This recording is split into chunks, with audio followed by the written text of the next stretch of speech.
Owen was my pal. Maybe the best one, if I had to rank them. One of the good guys. He didn't have many friends. We met in high school, drawn together by a mutual love in turn-based strategy games, like Master of Orion and Heroes of Might and Magic. Owen was an absolute beast at those games. He had a queer talent for memorizing patterns, statistics, and maps. He devoured games like a man possessed, teasing out exploits and secrets while the rest of us were cursing and swearing at the cheating, conniving tactics of our computerized opponent.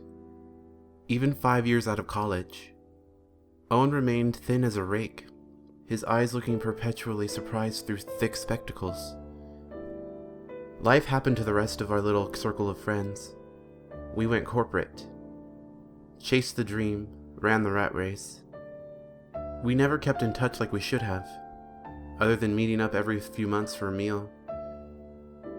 I gathered that he worked in a bank somewhere, cruising along and meeting his targets without excelling. The last time I saw Owen was a little over 4 months ago. He had arranged to meet me at one of our favorite bars in the quiet part of town. At least, it used to be until jobs and the pressures of grown-up life just expanded and expanded, filling up my life like so much bubble wrap. I got to the bar first, or so I thought. I searched the crowd fruitlessly until my eyes focused on a lone figure in a scruffy coat sitting at the bar. I had to swallow a gasp as the man turned around. I hadn't seen Owen in the better part of a year, but he looked like he aged a dozen.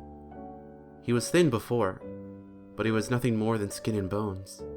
His cheeks were sunken in, unshaven, with a wispy beard framing his mouth. He smelled of sweat and grime and worse. One thing hadn't changed. His eyes still blazed with a fierce intelligence. He gestured at the seat next to him.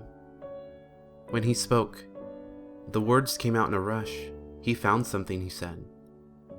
He'd found a warning scribble in an old map he'd seen in a library. It pointed to a street somewhere in the city that he hadn't been able to find on modern maps or on Google Maps. He hunted the street down, he said, and found a back alley. A nameless lane between two buildings that shouldn't have been there. Intrigued, he'd gone back and found another 2 maps in the library with other warnings, in different handwriting from the first. The maps were published years apart, yet seemed to be warning readers away from similar nameless streets. Owen grew more animated as he spoke, gesturing wildly, a small crust of white spittle forming at the corner of his mouth. He'd found more of the lanes the maps warned about, cracks between buildings that shouldn't have been there, hidden alleys. I saw the familiar glint of obsession in his eyes. He'd found something special, a hidden system, and he wouldn't rest until he had laid bare its secrets. He stopped short, his eyes widening at something through the window, across the busy street. I turned around to see what had spooked him, but the throng of people at the bar and on the street blocked me, hands shaking. He teased out a tattered map from his pockets. It was covered in his crabby writing, too small to make out by the light of the bar counter.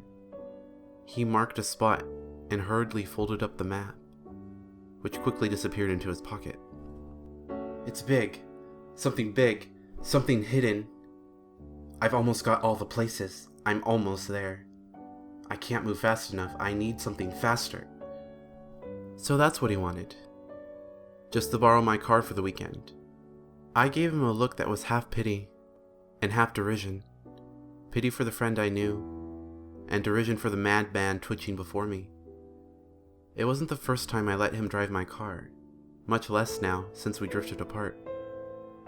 I had no idea what I'd gotten into Owen, and I wasn't even sure that I'd get it back in one piece.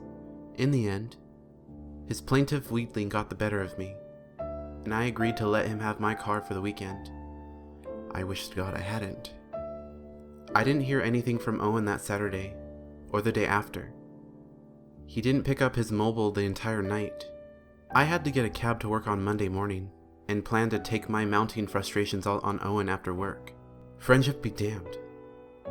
His antics seemed more like college hijinks than something an adult should be playing at. I I checked my phone as I left my apartment. A text from Owen. Car at my place. I was wrong. Burn map. Leave nothing behind. Don't come after me. I was sufficiently unnerved by the message to leave work early. I hadn't been to Owen's apartment in years, but I still remembered the way. I saw my car parked out front, a cup of coffee in the cup holder, a huge map of the city, densely annotated, unfolded in the passenger seat. I made my way to the stairs. The door to the apartment was open. Owen wasn't inside. His mother was.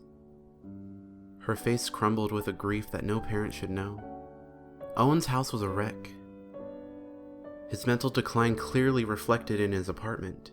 Maps, photographs, and sheets of paper covered with a mixture of scrawled handwriting covered every possible surface. Between gulping sobs, she explained how she'd just come back from the morgue to identify his body. He'd been in a pretty nasty hit-and-run accident the morning before. The cop said he must have been dragged for a distance. Facial identification was impossible. She only managed to identify him through his personal effects and a tattoo on his upper arm. Or at least, a tattoo that used to be on his upper arm. The accident had sheared a chunk of flesh right off him, and she had to identify pieces of her son's body, laid out on the cold metal of a gurney. Owen's father and brother came by with a funeral director then. I excused myself, leaving the family to their grief. As his friend, I should have offered my help, but I needed to leave the house. Owen had been found on Sunday morning. I whipped out my phone to verify what I already knew. He texted me at 3 a.m. on Monday morning. My head was still spinning when I got into my car. The shock of Owen's sudden passing, and the chill left by the text message this morning, danced nauseatingly in my head. Was the fight in the bar all I had to remember him by? I unfolded the map. Owen's spidery writing covered almost every available space on the map. He'd been writing with a force and speed which turned his usual neat script into an illegible scrawl, so forceful in places that the cheap ballpoint pen had punched through the paper. He'd mark out dozens of locations on the map with crude stars, accompanied by annotated times and dates. The rest of the text made no sense. There were scribbled symbols that didn't match any language that I knew of.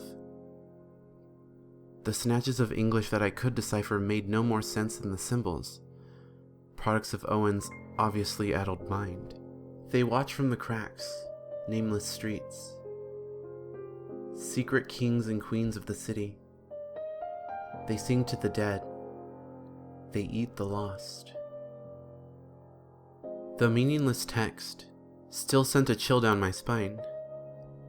The depths of my friend's madness shocked me. I couldn't fathom why he would ask me to destroy the map. Lost in my troubled thoughts, I started my car. A polite chime snapped me from my revelry. It came from a shiny black slab on my dashboard. A GPS unit. Not mine. Owen's. A strange thing for him to own, since he didn't have a car to start with. I looked at the tiny LCD screen. I was at the location that Owen had marked out on his little GPS unit. His home? No. It was slightly off, across the street. It looked to be in the middle of a building. A shop, maybe? The streets were empty of both pedestrians as well as cars. It was a quiet street, but something felt out of place. No. The street wasn't totally empty. There was a small lane, practically just a crack between two buildings right next to my car. A way-fishingly thin teenage girl was standing there, dressed in tatty jeans and a plain threadbare t-shirt, far too thin for the icy winter weather. No shoes either. She was wearing a look of intense focus on her face, her dark piercing eyes staring upward towards Owen's apartment. Her face was perfectly formed, pale, but covered in streaks of dirt. Her blonde hair, matted into crude dreadlocks. She seemed perfectly at ease in the cold. As though she could feel my eyes on her, her head snapped downwards and she affixed me with her mesmerizing gaze. I felt transfixed, like a butterfly pinned to a corkboard. Her pink tongue snaked out from between her dirty lips. The pointy tip ran across her lip in anticipation. I looked back at the GPS unit. There shouldn't have been an alley where she was standing. It should have been a continuous block of buildings. When I looked up, she was gone again. Unnerved by the nameless lane and the vanishing girl, I drove off a little faster than I should have. I must have driven at least 5 blocks when I heard the little chime from my dashboard again. Another star on the map. Same thing. A star where there should have been a break between buildings. I nearly slammed on the brakes in shock when I saw the girl again. There was no way she could have made the distance between my last stop and this one on foot. I racked my brain for a logical explanation as my car cruised by. A sister. Or did she have a car in a parallel street? I found her giving me that same intense look. It had to be the same girl. It was the look. That hungry look. She craned her neck to follow my car as I drove by, like a snake staring a mouse down. I watched her shrinking into the rearview mirror for as long as I could. Then I floored the accelerator, trying to get as far from her as possible. Rubber squealed on the black asphalt. I'd put about 7 blocks between the girl and I when the polite chime from my dashboard sounded again. Adrenaline pumped through my system. My gaze swept across the empty streets. There she was again. It had to be the same girl. It had to be. She caught my gaze with her own piercing look, and she smiled at me. No, it wasn't a smile. She pulled her lips up and back, and bared her straight white teeth, but there was neither humor nor warmth in the expression. It put me in a mind of a baboon or a wolf, facing down something small and helpless. Baring her fangs, I thought. She abruptly turned and scuttled down that almost hidden alley. I stopped the car. Owen had found something. I hadn't done right by him the last days, but I had to know how he died. I owed him that much. I rounded the corner mere seconds after the girl. The alley was empty. Rough cement walls stretched to the sky, blocking out the tired light of the evening sun. She had vanished in the scant seconds it took me to get to the mouth of the tiny, nameless alley. My pulse quickened as I made my way down the tight corridor. My walk turned into a trot, and the trot into a sprint. By the time I had reached the end of the street, my chest was heaving, constricted by bands of hot iron. My breath steamed in the cold evening air. She wasn't there. There weren't any alcoves or windows or turnoffs anywhere down the alley. I hit the end of the alley and peered down the adjacent street. No trace of the girl. No alleyway she could have turned down. No doors or windows she could have climbed through. Nothing except the empty street with a familiar car parked by the side of the road. My car. I had walked 100 yards through a straight alley and wound back where I started. I felt the world spin around me. I put my hand on the wall to steady myself. What had Owen found? What was he searching for before he died? How was it possible for a straight alley to start and end at the same place? Large gouts of mist shot from my mouth as my chest heaved. There was something unnatural about this place. Something wrong in the air. I felt strange grooves under my hand as I pushed on the wall to straighten up. Someone, or something, had carved a series of strange symbols on the wall. Now I know where Owen had gotten those scribbled symbols from. He had seen them too. He must have been trying to decipher it like some code. Typical for him. I cast a final look straight down the strange, empty alley. The girl was still nowhere to be seen. I left the strangeness of the alley behind me as I made my way back to my car. My breath misted on the cold window as I cast one final look towards that crack between buildings.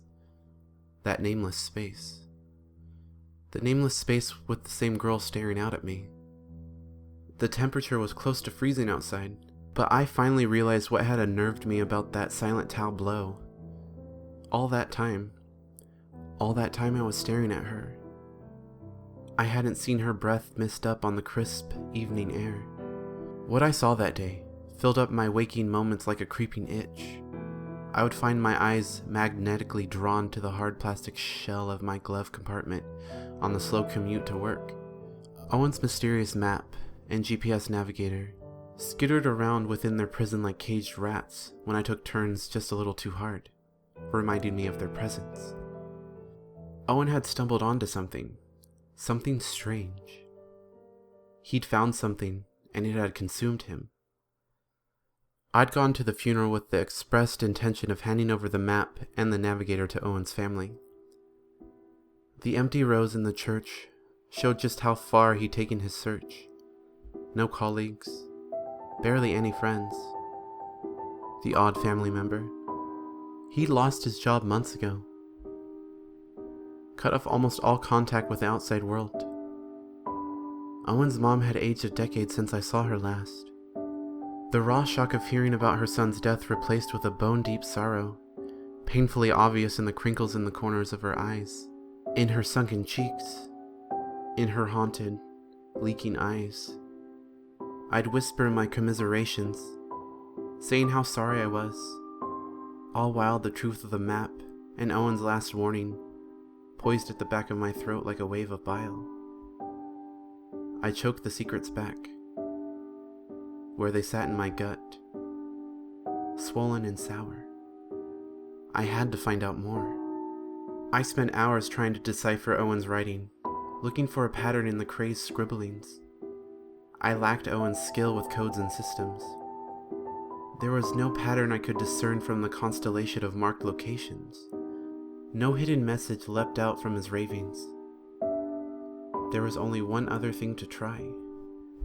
The day was cold, I remember.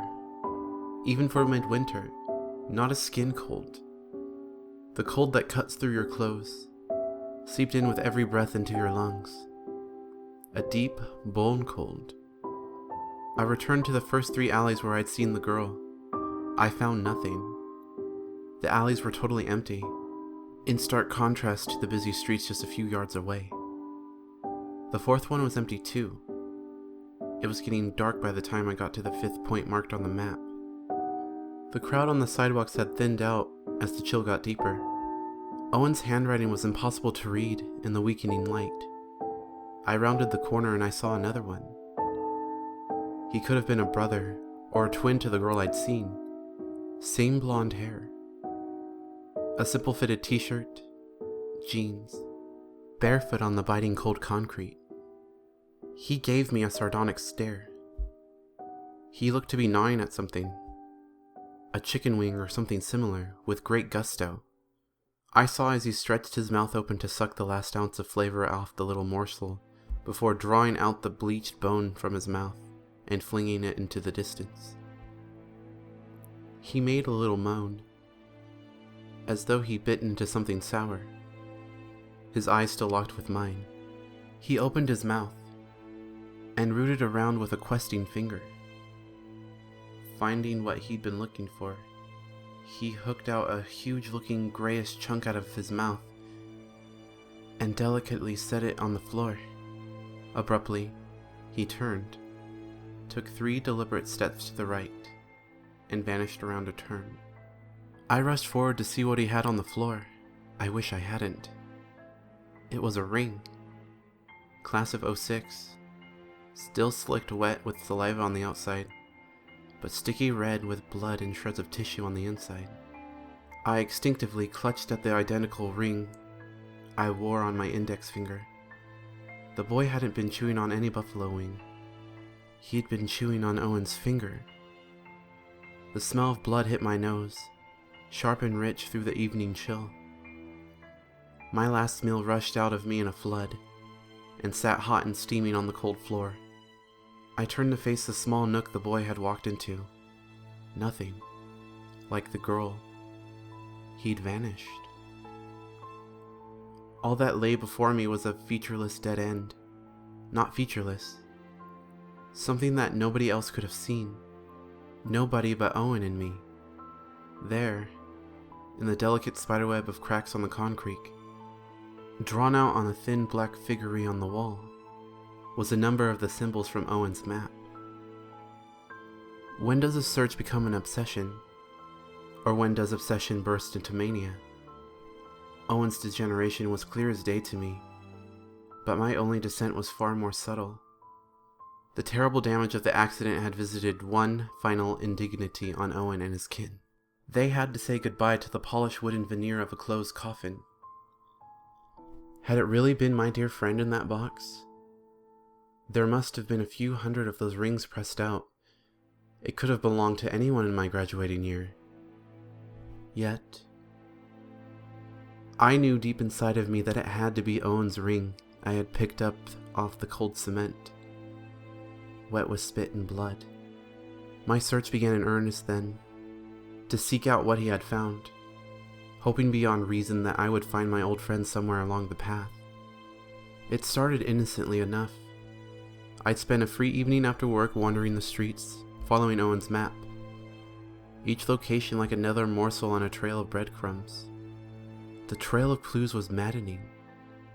Again I got the sense of a deeper pattern beneath the randomness, and cursed myself for being unable to see it. Each site I visited seemed to hold a piece of the puzzle. I grew adept in finding the hidden symbols that Owen had found in the cracks in the city. I'd already found the first symbol scrawled into the wall in chalk when I'd seen the girl. Another hidden in a network of cracks in the wall after I found Owen's ring on the floor. Those weren't the last. I found another set of 3 symbols, hidden within spray-painted tags on the walls. One more in the carefully arranged guts of a dead rat, its bowels burst and scattered all over the floor. Another woven into the silken threads of a spiderweb, stretched behind gray concrete and a rusty dumpster. Those hidden lanes and alleys were already deserted. It could have been lunch hour or rush hour, with the streets thronging with people, and they would still be empty. I'd walk down those plain black concrete canyons for hour after hour, always feeling watched, never feeling alone. I never saw another living soul in those lanes and alleys during my search, but the hairs on the back of my neck would rise once I stepped into one. There was a sense of something deeply wrong, wholly unnatural about those empty spaces. The sudden silence would envelop me like a cocoon. The rush of voices and vehicles coming from a world away, faint like the tiny broadcast of a distant radio station. The isolation was palpable. With the isolation came a crawling fear, a watery feeling in my guts and my legs, that something or somebody was observing me, leading me on in my search. I never saw a living soul in those lonesome places, until I started seeing them again. The glances were always fleeting, titillating. A glimpse of a person turning into one of those cracks in the city, seconds before I rounded the corner, only to find myself alone in an empty alley, or a set of footprints leading from a puddle, imprints of bare feet, like those of the boy and the girl, vanishing into the distance as the cold dry air drank the moisture off the trail. I'm sure I saw the girl again once, the blonde one. Another girl with her dirty brown hair cut short. The boy I saw several times, always in the distance, always fleeing from me. I'm sure there were more. My search intensified. I took time off work to visit the cracks repeatedly. The symbols practically leapt out at me from the walls and floors, screaming to be read, deciphered.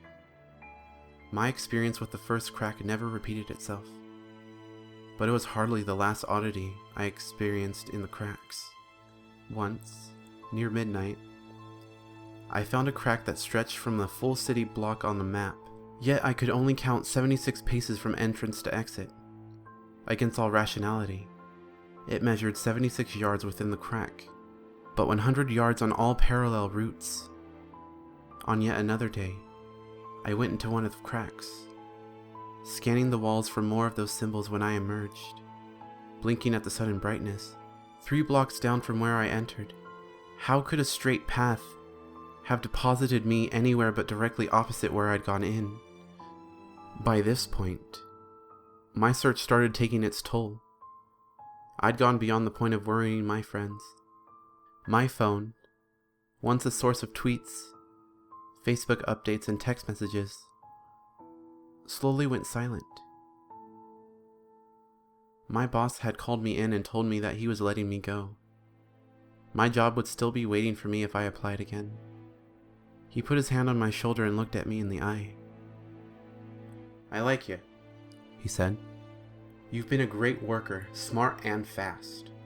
I don't know what kind of shit you've been going through the past couple of weeks, but you're not contributing anymore, and I can't afford to keep you on at the state you're in now." I mumbled something vague about things being bad at home. I was too wrapped up in my obsession to care by this point. I'd gone beyond visiting and revisiting the same sites marked on Owen's map. The week before, I found a crack that wasn't on the map. Something new. Owen hadn't found them at all. I could almost sense the shapes of things, some pattern in the layout of the cracks, some waiting breakthrough in the symbols. That's when I found him. I had a lot more time without a job. My search expanded. I found 2 more cracks, greedily documenting their locations and taking pictures of all the symbols I could find. And then I found my 4th one. The sun was high overhead, but the heat provided no warmth. Like a morgue, I remember thinking. All bright and cold. I rounded a corner on a busy street downtown. My breath caught in my throat. I felt the familiar tingle. I found another one. My heart leapt, but there was something else here. A few yards in, hunched over, was a man. A denizen of the streets, from the looks of it. His tattered jacket wrapped tightly around his slight frame to keep out the biting cold. A dirty hand poked out from his jacket, holding the zipperless front together. I just saw 2 fingers clutching the dirty material. Some terrible damage had been wrought on his hand. A bandage, gummy with dried blood and pus, covered the rest of it. I rushed forward to speak to him, the first other real person I'd seen in my search. He perked up at the sound of my footsteps. His roomy eyes widened when he saw me. The man raised a sheet of cardboard, crudely torn from some carton or box. I expected to see something routine, a plea for spare change. Something about being willing to work, maybe even something witty. Instead, scrawled in large blocky letters, 4 words: "Run. They hurt you." The rough strokes of the letters were too broad to have come from a Sharpie or a marker pen. The ink was a rusty smear of brown, too spread out to have come from a normal writing instrument. Blood. The man had written the warning in blood. Who? I formed the question with my lips, even as the answer rang in my mind, clear as a bell. Owen's voice.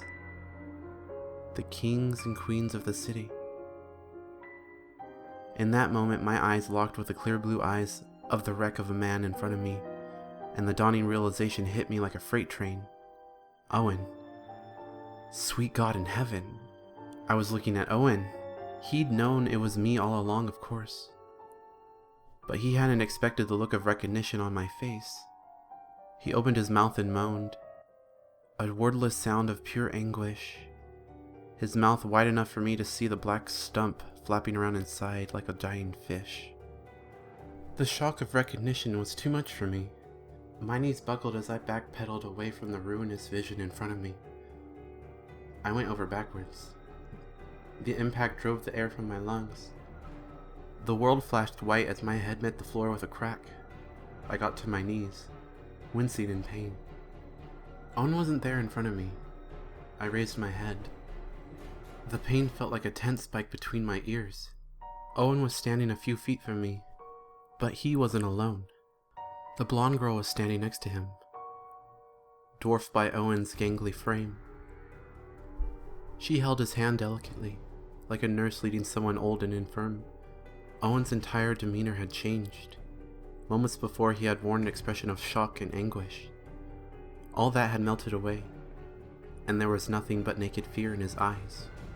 He shook gently as the girl raised his ruined hand to her lips, planting a kiss on the rotten bandage over his missing fingers. Not a kiss. I saw her lips work up and down as she sucked hungrily. When she looked up, there was a smear of brown over the perfect pink bow of her lips.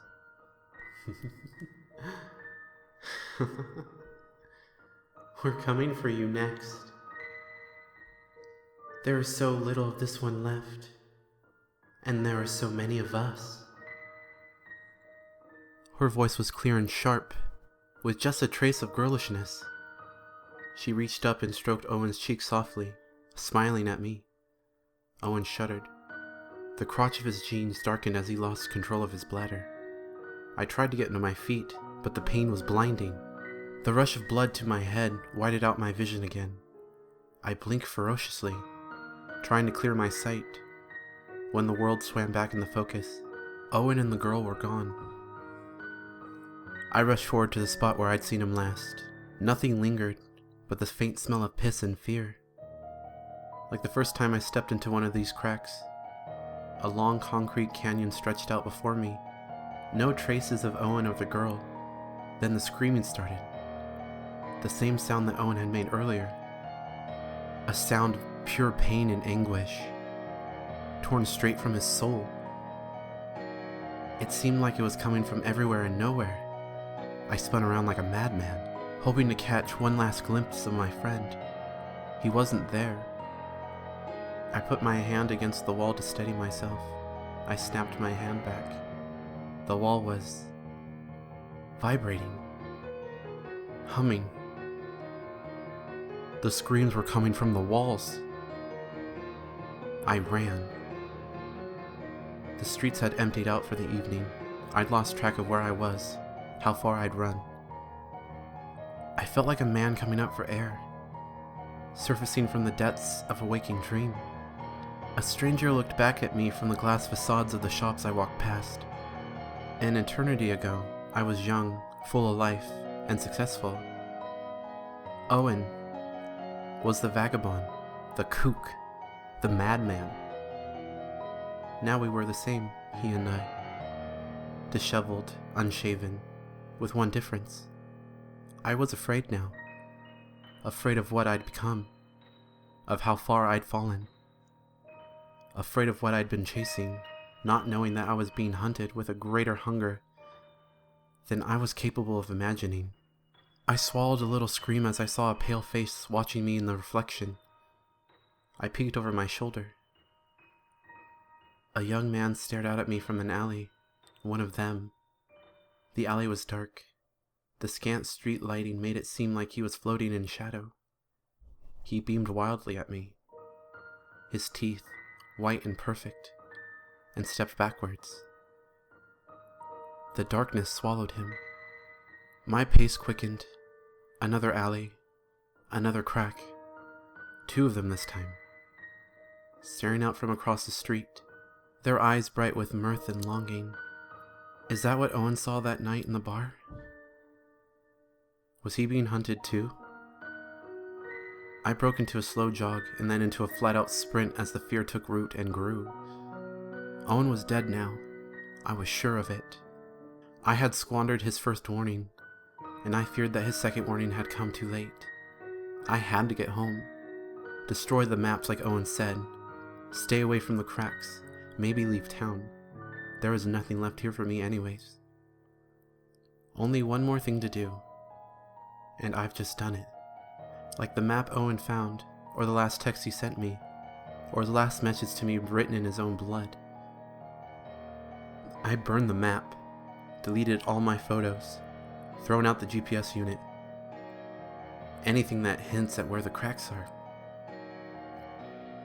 All that I need to do is leave my story, my warning, and my hope that nobody else follows me or sees what I've seen.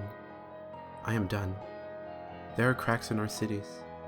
There are dark things that live in the cracks, lurking in the web of cracks like spiders, waiting for the unwitting, the unprepared, and the lost. And they are hungry.